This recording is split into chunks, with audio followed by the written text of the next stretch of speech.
gugu karepe dhewe Bagong. Bagong. Nah. Kowe mau muni piye? Kowe mau muni piye? Wah ya wis lali wis mau. Kowe muni ya to Yai Prabu Ndrawati ki panjalmane mungsuh. Malah kowe ndak apa. Yen to Yai Prabu Darma Kusuma kuwi keluputan gedhe merga maringake pustaka Jamus Lima Sada marang Yai Prabu Ndrawati. Dasarmu apa aku tak takon? Dasar kula gampang mawon sinuwun. Merga jaman saniki niku angel wong dipercaya. Ngoten. Kedung jero iso dijajaki ning atine menungsa sapa sing ngerti? Ho. Modal ora kowe. Ora iso omongan kowe padake. Wah, kulino orasi demo. Padake ora. Yen ngono kowe ngarani Yai Prabu Ndrawati kuwi panjalmane musuh. Mboten ngarani. Mboten muni lho kula.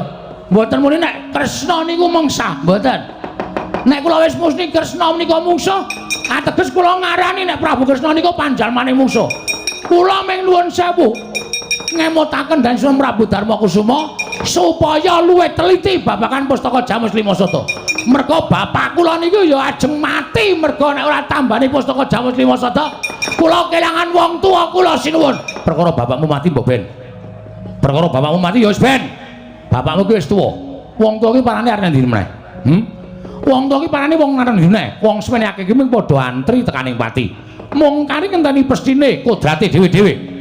Mula perkara bapakmu lara kuwi janjane ora usah mbok goleki tamba. Ning wis ben entenono wayane mangsa kala tumedhake Sang Hyang Yamadipati jabut karo nyawane bapakmu. Yen pancen pinesti kudu tekaning pati.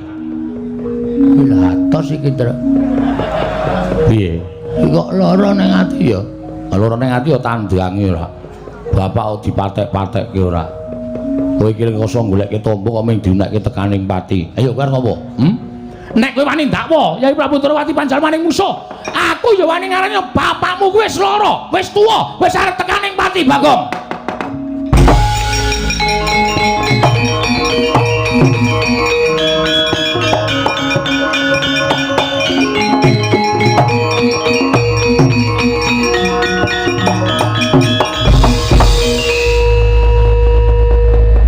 Wah, aja watoni isamu wis lho, Bol. Lho. Bol piye? Jenengmu sapa? Baladewa. Tundang bol ora gelem. Kon ngundang apa? Hah? Kon ngundang apa? Lara ati kowe tak undang, ha. Tak undang ngono kuwi lara ati. Ora usah lara atinan. Kowe nek ngrumangsani suaramu ngunekke bapakku wis wancine tekaning pati, wis wancine dadi wong tuwa, ming antri modar. Kuwi ning atiku ya lara. Hah? Nek omong nganggo aturan kowe. Ora sampe nae dhewe. Lho, kowe wani karo Baladewa. Aja kok kowe bapakmu aku ora wedi. Ora ngerti Bagong nek nesu kok kowe. Kowe nyembranani aku kowe ngunekke bapakku arep modar. Bapakku antri tekaning pati. Anggepmu apa? Wong mati ki ora perkara tuwa. Bluluk kae tiba enom kae.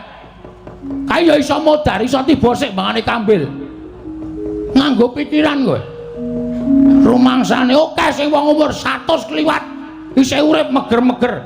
Ning ana sing wong kaya kowe dadi ratu muring-muring terus teksek modar ya ana. Wah. Wis dantepi ya, Gong. Dantepi, ora usah wedi. Men sisan wae ngopo. Ratu kaya ngene kok digonggongke sak penake dhewe. Lho, yen ngono kowe wani karo Baladewa. Weh lah, kowe iki lho ngerti Bagong kok.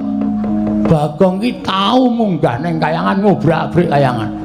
Dewa bubar kabeh wedi karo aku. Ha, lakone Bagong gugat. Kuwi karang aku dhewe.